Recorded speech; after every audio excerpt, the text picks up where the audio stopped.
Coucou les gars, de retour pour une nouvelle vidéo. Avant de commencer, abonnez-vous à ma chaîne YouTube si ce n'est pas encore fait. Et suivez-moi sur Instagram, mon Instagram qui s'affiche juste en bas là.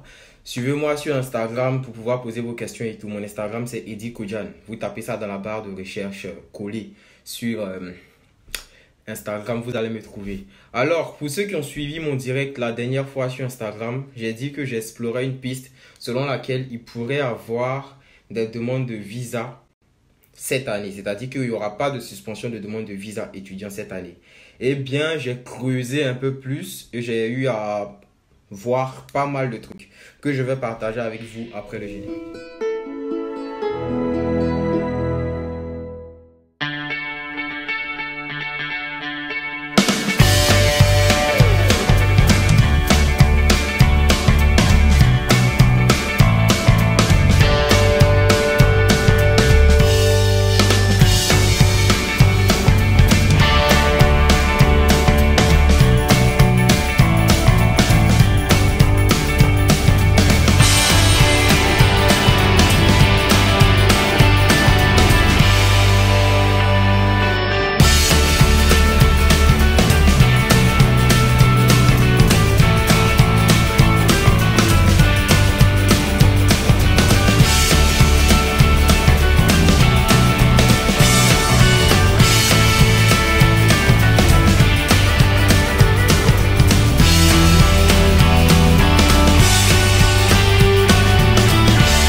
De retour.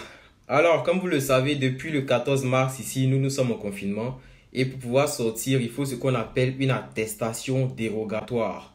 Pour pouvoir sortir de la maison sans se choper des amendes et tout. Eh bien, ce sera pareil pour ceux qui vont vouloir venir ici en France pour les études.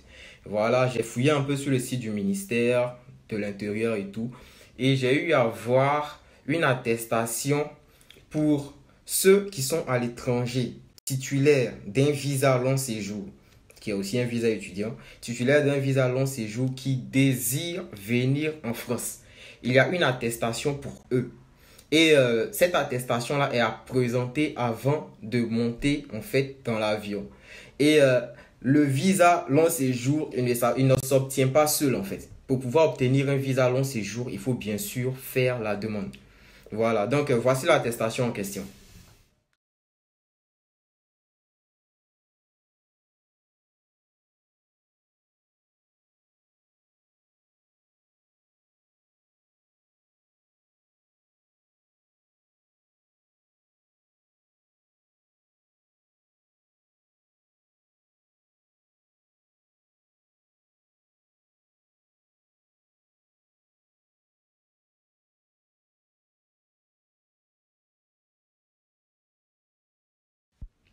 Voilà, si vous avez lu le premier, comme on appelle, la première case, ils ont parlé de pays tiers. Lorsqu'on parle de pays tiers, c'est tous les pays non européens qui désirent, les ressortissants des pays non européens qui désirent venir en France. Donc là-dessus, j'insiste encore pour dire que ça ne concerne pas seulement les Français.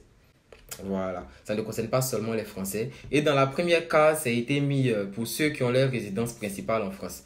Bien sûr, vous aurez vos résidences principales en France parce que avant l'obtention du visa, vous devez louer un logement. Voilà. Donc, cette attestation-là, ça pourra vous servir pour pouvoir venir.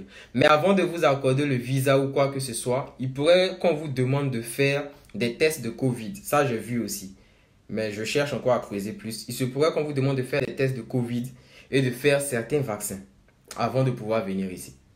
Voilà. Voilà. Et puis, vous savez, c'est vrai qu'actuellement, ici, il y a le confinement, mais tout n'est pas fermé. Les gens, ils travaillent.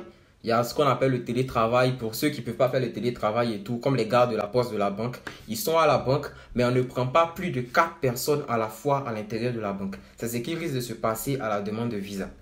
Voilà, vous allez vous rendre dans les coins habituels à VFS, mais vous ne serez pas nombreux à rentrer. Ça risque d'être lent, mais les demandes peuvent se faire. S'il existe une attestation dérogatoire, l'attestation dérogatoire, ça ne concerne pas seulement ceux qui sont déjà titulaires d'un visa, qui ont fui pour aller en Côte d'Ivoire ou bien dans leur pays et tout. Non, ça ne les concerne pas eux seulement. Donc, depuis le début, je vous disais, fermeture de frontières ou pas, vous, ça ne vous concerne pas. La preuve, les universités continuent de répondre. Et elles ne répondent pas en vain. Vos formations pour lesquelles vous avez postulé, ce ne sont pas des cours à distance, mais des cours en présentiel ici en France. Donc, vous allez venir. Vous allez venir. Voilà.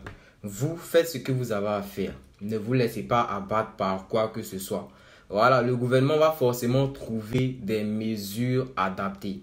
Parce que si vous repartez un peu en arrière dans la vidéo, vous allez lire l'attestation dérogatoire en question. Il y en a pour tout type de personnes. Ça existe qui est à l'étranger qui veut venir. Les professionnels, les étudiants qui veulent venir. Pour tout type. De même, pour ceux qui vont être acceptés à la Réunion, en Guadeloupe et tout. Il y a aussi des attestations dérogatoires pour vous. Mais je ne vais pas mettre ça dans cette vidéo-là. Mais je l'ai vu. Voilà. Je vais voir si je peux vous mettre le lien et tout. Vous allez partir vérifier. Voilà. Donc, ne vous laissez pas abattre par quoi que ce soit. Moi, à mon avis, je pense que... tout ça collé.